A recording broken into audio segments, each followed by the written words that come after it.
Avec Minispot, j'apprends tellement de choses. Avec Minispot, j'apprends tellement de choses. J'espère que mon Seigneur sera satisfait de moi. J'espère que mon Seigneur sera satisfait de moi. Alhamdulillah, Alhamdulillah, Alhamdulillah, Alhamdulillah.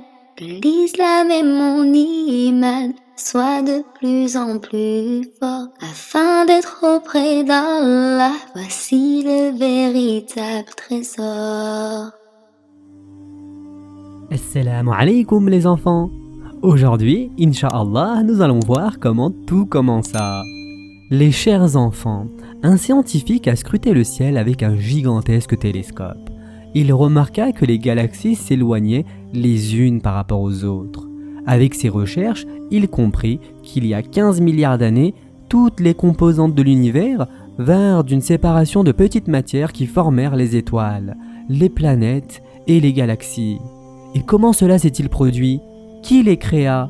Comment une matière minuscule peut-elle s'agrandir et devenir l'immense univers? Qui en dehors d'Allah Azza wa Jal peut-il être l'architecte d'une telle œuvre? C'est bien sûr lui qui créa tout ce que nous connaissons et ce que nous ignorons. Et en effet, Allah Azza wa Jal dit dans le Coran, quand il veut une chose, son commandement consiste à dire soit et c'est. Surat Yasin, verset 82.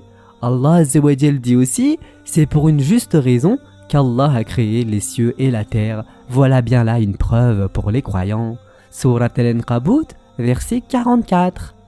Ainsi, les chers enfants, Allah Azza wa Jal a créé toutes les galaxies, les étoiles, les planètes, en ordonnant qu'elles soient, c'est-à-dire qu'elles existent. Ces corps célestes ont pris leur place avec une parfaite harmonie dans l'univers. Toutes les planètes parviennent à se mouvoir sans se heurter ni se gêner. Puis le soleil, la terre et la lune se sont formés. Allah Azza wa Jal a établi notre monde sur une place très spéciale. Si cette structure avait subi un tout petit changement, ça aurait été un endroit invivable. Notre Seigneur, par sa sagesse infinie, l'a placé dans un endroit approprié, ni trop loin du soleil pour ne pas se congeler, ni trop proche du soleil pour ne pas former une boule de feu. Notre beau monde est devenu un endroit où la végétation prospère et donne des fruits. Les animaux croissent, les humains vivent une vie équilibrée et saine. Les chers enfants, remercions Allah Azza wa Jal en disant « Ô mon Seigneur qui est sage, tu es l'omniscient.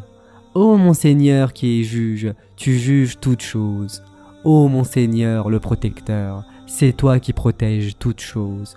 Nous vivons dans le monde agréable dont tu nous as gratifiés. Nous te remercions infiniment.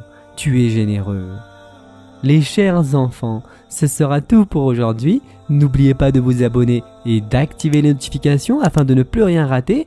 En attendant, prenez soin de vous, ainsi que de vos parents, et à très prochainement, Inch'Allah.